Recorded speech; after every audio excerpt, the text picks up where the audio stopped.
After shouldering the nation's inflation problems for years, mortgage holders and business owners got some help yesterday as the RBA cut rates for the first time in more than 4 years.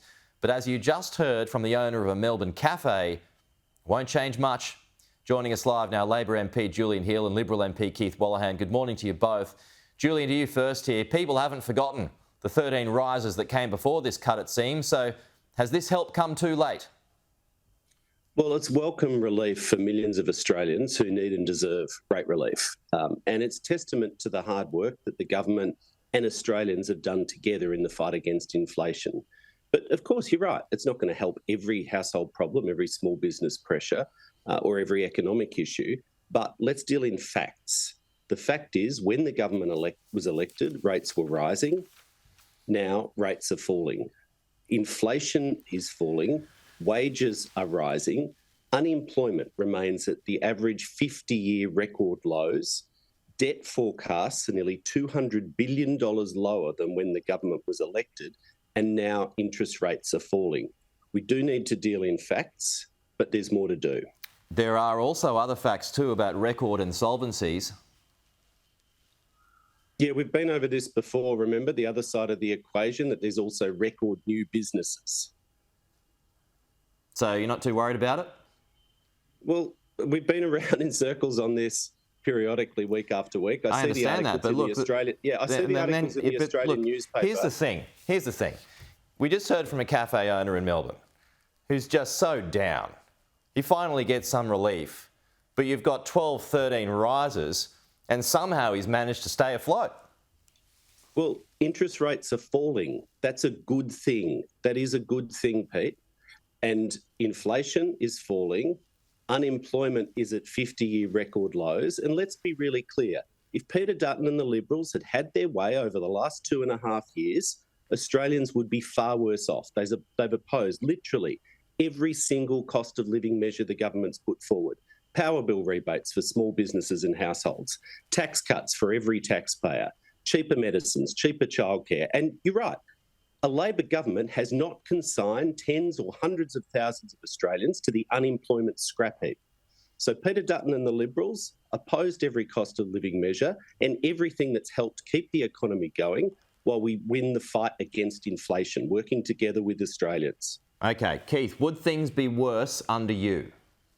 Well, Julian said that he wanted to talk about facts, but let's get back to reality. We heard from Johnny, one cafe owner, but he's one of many that are under extreme stress. 27,000 insolvencies. Julian didn't want to talk about that. Those are 27,000 businesses, just like Johnny, who did their very best to survive, but they couldn't under this government. And we know from polling, the NAB did a survey in January, they said that 75% of businesses do not have confidence in this government. And it's not just the businesses, it's their customers too. Johnny survives because of the people who walk through the door.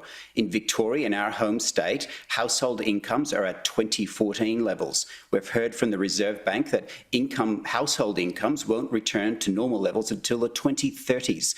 So this per capita household recession is the reality that Australians are facing. And this picture that the government's painting, that everything's fine, is just not reflecting what they are experiencing. And we know that the Treasurer said, well, he's going to reinvent capitalism. All he did was repeat history's mistakes. And this drop should have happened at least 6 months ago, and it's because of the government that it didn't. Keith, as I mentioned... Oh, come on. Last week, Peter Dutton, the headline on the Fin Review said, Dutton urges RBA to resist pressure to cut rates. I mean, you can't reinvent history saying, oh, it should have happened 6 months ago. Your leader was opposing the rate cut a week ago. It's just ridiculous. And here we go again. Instead of facing reality, it's on to Peter Dutton. They want to make this election about Peter Dutton instead of making it about Australians and the actual pain that they are going through. Keith, just as I mentioned to the Shadow Treasurer earlier, Newspoll found earlier this week that most folks doubt the Coalition's ability to do any better. So does that show how difficult this job is? It is a difficult job. People are hurting, and we have to earn their trust to say, well, we can do better. And you heard from the Shadow Treasurer that we will have a back-to-basics economic agenda to rein in government spending. And let's talk about the numbers of government spending. It's at 28% of GDP. The historic average is 22%. So the only reason we don't have an actual macro recession is because of two things. One, this government cranked government spending and they cranked migration. And both of those just made it look like we haven't had a macro recession, but we still have had a per capita recession. And that's the only type of recession that matters to families. You got a response to that, Julian? Well, why don't you come clean on where your $315 billion of secret cuts are? Never before in the history of our democracy have we seen an opposition so incompetent and so disrespectful of Australians that you're literally refusing to outline your cuts before the election. You don't have a single costed, credible policy. And exactly as Pete said, it's no wonder that Australians have no confidence in you. You've had 2.5 years and all you can come up with is $600 billion of nuclear reactors, taxpayer funded. Your cuts don't even go halfway to funding that. See, free taxpayer funded lunches for bosses. And what's the other one? And that's just a dishonest line, you know that. Cost of housing. Do you need costed policies? Keith, do you need to come up with some numbers? Do people, and I know you have already, and there's a housing policy that the government has copied from you, but do you need to come up with more numbers as we get closer to this election so people know exactly what they're voting for? When you inflate government spending by $347 billion, as this government has done, and that's a lot of zeros that taxpayers have to pay for, what you have to do is to find efficiencies in a way that preserve frontline services. And that's what we will do. And that means we know we've been through this before. We've been through elections where on the other side of it, you dust off the books and you face the reality of what we have.